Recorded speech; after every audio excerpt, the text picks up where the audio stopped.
Is organisation structure. Okay, organisation structure के अंदर आज हम पढ़ने वाले हैं टाइप्स ऑफ ऑर्गेनाइजेशन स्ट्रक्चर। उसके अंदर हम डिस्कस कर चुके हैं line structure and functional structure.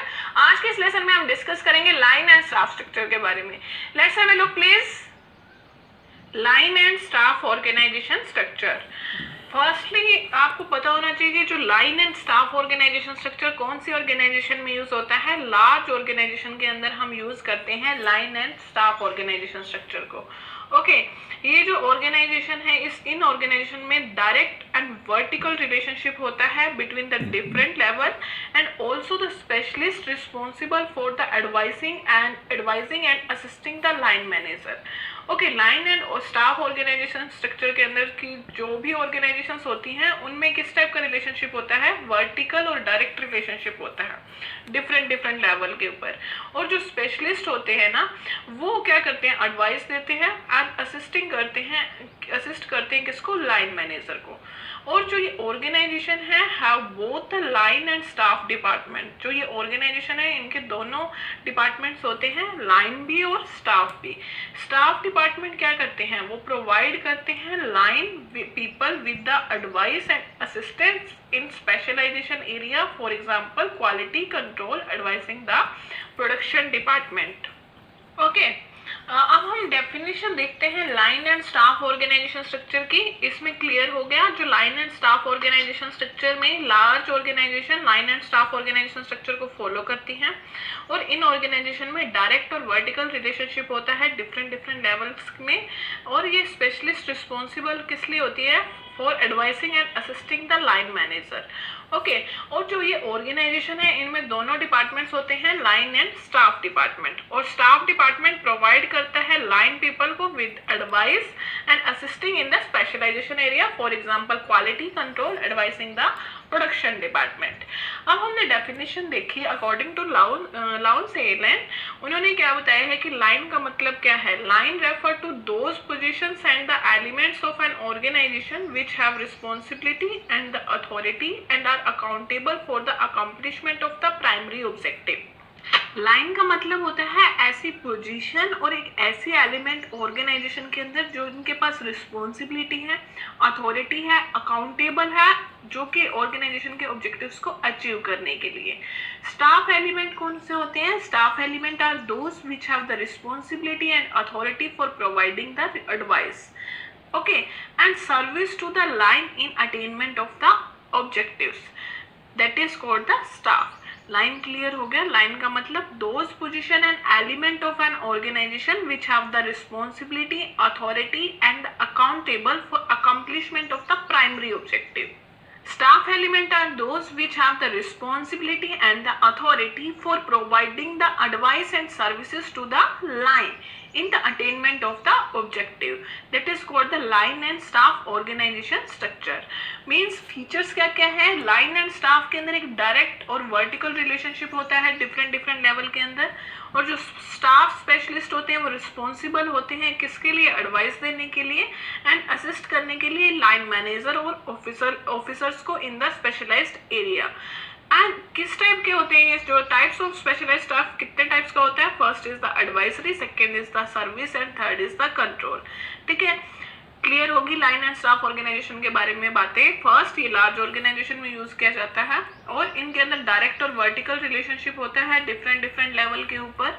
और स्टाफ स्पेशलिस्ट है वो रिस्पॉन्सिबल होता है for advising and assisting the line manager and officer in the specialised area. और टाइप्स क्या क्या होते हैं स्पेशलाइज्ड स्टाफ के, advisory, service and control. Okay, advisory का क्या काम होता है, management information system, operation research and quantitative technique, industrial engineering, planning, ये सभी के सभी कैसे फंक्शन है, एडवाइजरी। सर्विसेज का क्या काम है, मेंटेनेंस करना, purchase, store, finance and marketing, ये किसका काम है, सर्विस का। कंट्रोलिंग का quality control, cost control, auditing, ये किसका काम है, कंट्रोलिंग का। इनके क्या एडवांटेज होंगे, इसमें यूज होगा एक्सपर्टाइज का, स्टाफ स्पेशलिस्ट का यूज होगा और जो स्पैन ऑफ कंट्रोल है वो भी इंक्रीज होगा और नीड नहीं पड़ेगी ऑलराउंड एग्जीक्यूटिव्स की and relieve the line authority of the routine and the specialised decision. Okay, clear हो गई क्या क्या फीचर्स हैं एक line and staff organisation structure की।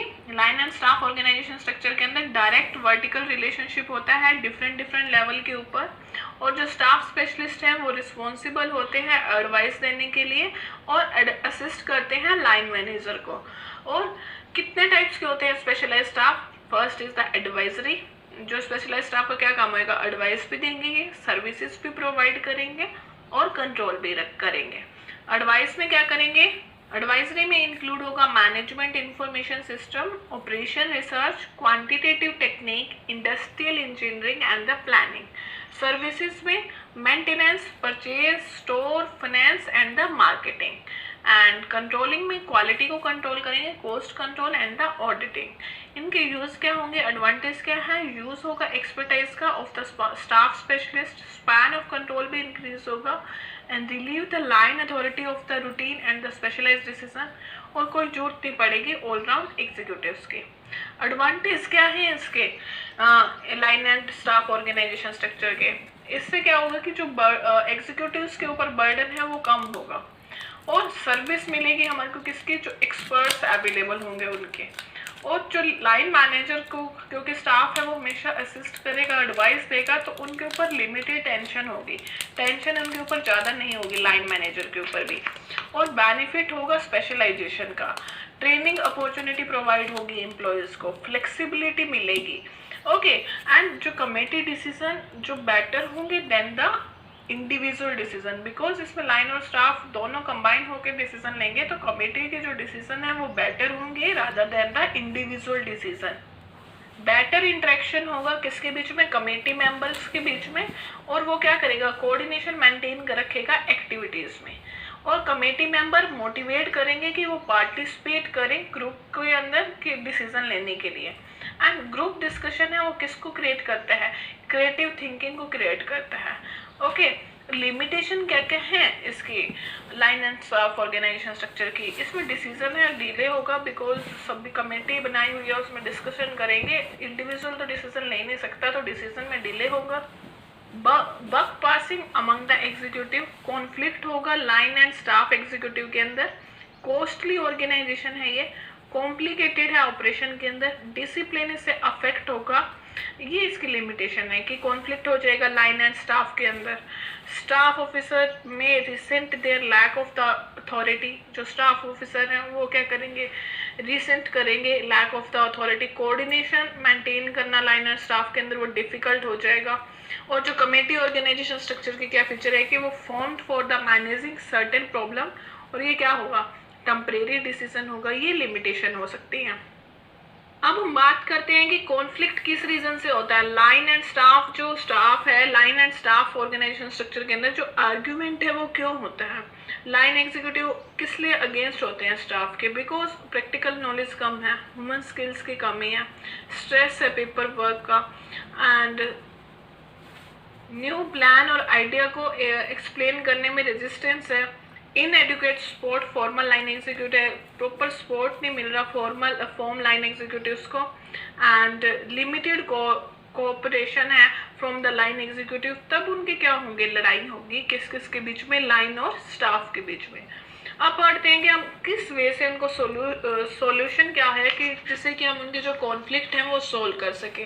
फर्स्टली क्लियर अंडरस्टैंडिंग होनी चाहिए स्टाफ रोल की, frequent time to time meeting होने चाहिए। उससे क्या होगा कि जो झगड़े हैं वो कम होंगे, और जो रिलेशनशिप है वो राइटिंग में नोट होना चाहिए। और सिलेक्शन ऑफ और जो स्टाफ का जो हम सिलेक्शन करें वो कॉम्पिटेंट होना चाहिए, एंड स्टाफ को ट्रीट करना चाहिए टीम मेंबर की तरह, एंड क्विक सेटलमेंट कर लेनी चाहिए। कॉन्फ्लिक्ट ज़्यादा लंबे टाइम तक नहीं रखने चाहिए। ये हम सोल्यूशन प्रोवाइड करेंगे अगर हमें उनका जो कॉन्फ्लिक्ट है वो सोल्व करना है। Okay, this is all about the line and staff organisation structure. Next lesson में कंटिन्यू करते हैं प्रोजेक्ट एंड मैट्रिक्स स्ट्रक्चर से, जो कि मॉडर्न टेक्निक होंगी। हमने फर्स्टली ट्रेडिशनल टेक्निक को कवर कर लिया। आज के इस लेसन में ट्रेडिशनल टेक्निक तो हमारी कंप्लीट हो गई, बिकॉज हमने 3 पार्ट्स डिस्कस कर लिए। First line, second line and staff, and third is the functional. Okay, हमने ये 3 ट्रेडिशनल के तो कंप्लीट कर लिए, अब करेंगे हम मॉडर्न के।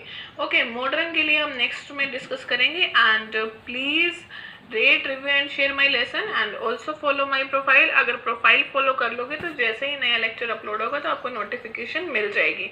और हर एक कोर्स में एनरोल जरूर कर लिया करो, जो कि राइट हैंड साइड में सेव का ऑप्शन है उसको क्लिक कर लिया करो। उससे क्या होगा, जैसे अब मैंने इन ऑर्गेनाइजेशन स्ट्रक्चर के कोर्स में अब कई लेसन ऐड किए हैं, तो वो आपको उसमें पता लग जाएगा कि इनमें ये लेसन ऐड हुए हैं, ठीक है।